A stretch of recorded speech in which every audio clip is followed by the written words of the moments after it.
Si no quieres perder el tiempo cuando vayas al gimnasio, quieres ganar la máxima masa muscular posible y no quieres lesionarte, quédate hasta el final. El otro día estaba hablando con un amigo y acabamos los dos indignándonos porque él me comentaba que había visto a muchos entrenadores realizar rutinas sin ningún sentido. Él estaba empezando a formarse un poquito sobre biomecánica, sobre entrenamiento, y me decía que las rutinas que veía que no tenían pues ningún fundamento. Por ejemplo, veía ejercicios trabajando un mismo plano. Por ejemplo, press de banca con mancuernas, press de banca en multipower, press de banca en máquina. Al final estás trabajando siempre el mismo plano, aunque sea con diferente material o diferentes máquinas, pero el músculo al final no entiende de máquinas o de diferentes materiales, sino entiende de carga externa, de plano de trabajo, de carga total. El músculo al final lo que buscamos es estimularlo en diferentes ángulos y en diferentes variantes para trabajar todo el músculo en su totalidad. Y si tenemos un volumen tolerable por sesión de a lo mejor 12, 15 series y elegimos 3 ejercicios en el mismo plano, pues no vamos a estimular al músculo por completo o de forma eficiente. Un ejemplo podría ser pues hacer aperturas con mancuernas, hacer contractora y luego hacer cruce en polea. Estamos trabajando siempre en el mismo plano. ¿Qué podríamos hacer ahí? Pues a lo mejor hacer unas aperturas planas, luego hacer un cruce en polea desde arriba y así ya estamos trabajando por 2 ángulos distintos para el mismo grupo muscular. O por ejemplo hacer un press inclinado, un press plano y luego pues un ejercicio de aislamiento. Puede ser aperturas, puede ser contractora, ¿vale? Tenemos que intentar combinar los ejercicios de manera inteligente. Otro error que veía mi amigo en las rutinas era un exceso de volumen. Por ejemplo, si científicamente está demostrado que más o menos para la población en general se debe de hacer entre 10 y 20 series por semana y por grupo muscular, y en una misma sesión se ven 20 o 30 series para un mismo músculo, por ejemplo, lo típico de ver 5 ejercicios de 4 series para pectoral un día, que son unas 20 series. Hacer 20 series en un mismo día, en principio, para una persona que es intermedia, no tiene mucho sentido, ya que a partir de seguramente 12, 16 series en la misma sesión, el resto de series va a ser volumen conocido como volumen basura. ¿Qué significa eso? Que no voy a recuperar bien. A partir de las 12, 15, 16 series, el resto ya voy a estar con fatiga, ya no voy a rendir bien, ya voy a mover cargas muy pequeñas, y además lo que hago es interferir la recuperación en sesiones posteriores, podré entrenar menos a lo largo de la semana y seguramente mejoraré menos. ¿Por qué? Porque al final cuando entreno busco dar un estímulo muscular para luego crecer. Por lo tanto, si en lugar de dar un estímulo aniquilo al músculo, esa síntesis de proteína posterior, en lugar de ir a supercompensar el músculo, lo que va a ir es a recuperar y voy a volver al mismo estado basal anterior para recuperar mi destrucción de proteínas y mi destrucción muscular al mismo estado que tenía y no a crecer y a supercompensar, que es nuestro objetivo. Por lo tanto, además, también los estudios nos dicen que es mejor hacer una frecuencia 2 por semana que una frecuencia 1. Significa que en lugar de entrenar a lo mejor esas 20 series de pectoral en una misma sesión, es más eficiente dividirlo en 2 días de 10 series un día y 10 series otro día. ¿Por qué? Porque esas series van a tener mayor calidad, voy a mover más carga total y voy a mejorar más, ¿vale? Un tercer error que comentábamos también es no tener en cuenta la biomecánica. Realmente no cualquier persona puede hacer una rutina de entrenamiento. Es muy fácil cogerlas por internet o inventarme los ejercicios que me gusten, pero eso no es lo más eficiente, ya que si no tengo en cuenta la biomecánica probablemente no esté sacando el máximo partido del entrenamiento. Pongo un ejemplo, por ejemplo, el bíceps tiene pues la cabeza larga, la cabeza corta, y si trabajamos en flexión de codo, estamos dándole más énfasis a la cabeza corta. Si trabajamos en extensión de codo, perdón, en extensión de hombro o en flexión de hombro, en el caso de la extensión de hombro, estamos dándole más énfasis a la cabeza larga. Por lo tanto, en la rutina debe haber ejercicios que trabajen en extensión de hombro y en flexión de hombro. A veces hacemos, por ejemplo, un curl concentrado, un curl en polea, un curl en manco scoot, y al final estamos trabajando todo el rato con el hombro en flexión. Por lo tanto, no estamos estimulando el músculo en su totalidad. Por eso hay que trabajar de manera inteligente, ¿vale? Por ejemplo, en el tríceps lo mismo, ¿vale? Podemos trabajar en flexión de hombro, en una menor flexión de hombro y en extensión de hombro. De esta manera estamos trabajando pues las 3 cabezas del tríceps en diferentes ángulos y estimulando todas las fibras de ese músculo. En cambio, si elijo, por ejemplo, un tirón en polea, un tirón en cuerda,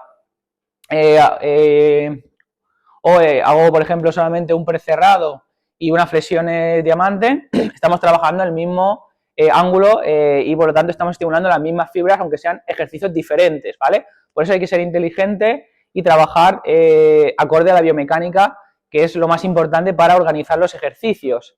Luego eso también nos permite conocer los brazos de resistencia de los ejercicios y los momentos en los que se ejerce más fuerza. Por ejemplo, cuando hacemos un curl de bíceps de pie con barra, ¿vale? El momento donde más fuerza estoy haciendo es en los 90 grados. En cambio, en un curl de bíceps en banco, donde más fuerza hago es en máximo estiramiento. Entonces también estamos estimulando una parte u otra del músculo y un tipo de fibras u otras. También hay que jugar con esa variabilidad en los ejercicios. Luego también tenemos recursos, porque no es lo mismo entrenar en una polea, donde el movimiento y la fuerza es más constante, ¿vale? Que una carga gravitacional como una mancuerna o una pesa, donde según el ángulo del músculo, la gravedad va a hacer más o menos resistencia según la distancia que tenga el peso al cuerpo.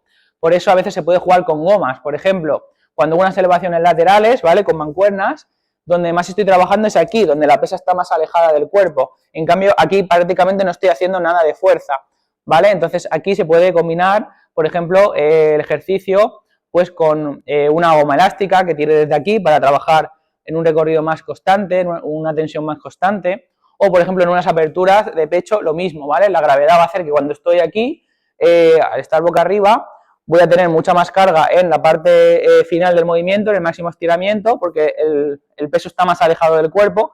En cambio aquí ya no estoy haciendo nada de carga, porque el peso se recae encima de la línea del centro del cuerpo. Entonces aquí el músculo está relajado, el pectoral no se activa. Por lo tanto, pues podríamos hacer un rango de movimiento parcial, ¿vale? Para no perder la tensión, o podemos combinarlo con el trabajo de una goma elástica, que por ejemplo combinaría muy bien, ya que la goma realizaría su máxima tensión al final del movimiento y en cambio la pesa la haría al principio, por lo tanto se combinaría muy bien para tener tensión constante en todo el recorrido, una goma elástica junto con las mancuernas. Entonces, si conocemos todos esos principios, podemos ser capaces de organizar un entrenamiento de forma mucho más eficiente y estimulando el músculo en su totalidad, haciendo menos ejercicios, menos volumen y trabajando todas las fibras del músculo. Así pues evitaremos tener descompensaciones, por ejemplo cuando vemos a personas que trabajan mucho el pectoral inferior pero no trabajan el pectoral superior, pues vemos como una impresión de que tengan como más tetas, ¿no? Digamos, pero tengan una estética menos positiva en la parte, por ejemplo, del pectoral. Para eso, por ejemplo, podríamos trabajar pues preses por encima de la cabeza, como press militar, press inclinado, para dar un estímulo más a la parte clavicular del pectoral y no trabajar tanto el pectoral inferior. Finalmente, uno de los errores que veo más en los gimnasios es una descompensación postural o de trabajo complementario. Quiero decir, por ejemplo, cuando hacemos pues muchos patrones de movimiento de rotación interna y pocos de rotación externa, pues acabamos por una lesión de las más comunes, es el pinzamiento del subacromial, del hombro, por exceso de trabajo de rotación interna y falta de fuerza en rotadores externos. Por ejemplo, hacemos mucho trabajo de pectoral, aperturas, press, ¿vale? Y hacemos poco trabajo, por ejemplo, de remos o rotaciones externas. De esa manera, al final, acabamos con la chepa, con la postura adelantada y los hombros rotados hacia adentro y, además, pues originamos una tensión extra aquí en el manguito de los rotadores y al final, pues hay dolores, lesiones de hombro, que es algo muy común que veo bastante. ¿Por qué? Porque hacemos un trabajo que no está compensado de empujes y de tirones o de rotación interna y rotación externa. Incluso a veces pensamos que voy a trabajar un press vertical y voy a compensar con un tirón vertical. Realmente no es así, porque muchas veces, si no lo hacemos bien, en una dominada, por ejemplo, también se produce una rotación interna de hombro y también estoy pinzando el manguito de los rotadores, el subacromial. Por lo tanto, hay veces que no es tan sencillo como hacer por cada empuje un tirón. No, luego también hay que trabajar pues un poco más trabajo complementario de rotadores externos, como un face pull, pues unas rotaciones de hombro y también valorar que la postura y la fuerza esté acorde en un plano y en otro, ¿vale? Y bueno, simplemente como conclusión me gustaría añadir que todo el mundo debería de al menos tener una pequeña base antes de contratar a un profesional o de buscar una rutina en internet para saber si lo que está haciendo más o menos está bien o no. Yo, por ejemplo, no sé mucho de fiscalidad, pero si contrata a un gestor, pues al menos me gusta saber si lo que está haciendo está bien, ya que al final va a repercutir en mí. Por eso, al menos quiero saber cómo se hace una declaración de la renta, para ver si me cobran de más, me cobran de menos. Por eso siempre es recomendable al menos tener una base y saber que si pongo un press de banca en mitad del entrenamiento en lugar de al principio, preguntarle a mi entrenador por qué está haciendo eso, ya que pues a lo mejor normalmente según la teoría se entiende que un ejercicio multiarticular va antes que uno de aislamiento, aunque no tiene que ser siempre así, pero al menos saber por qué lo hace o preguntar, ser un poco curioso y querer aprender o al menos saber si quien te está llevando la rutina o quien te está llevando la nutrición es una persona que tiene los conocimientos necesarios para hacerlo.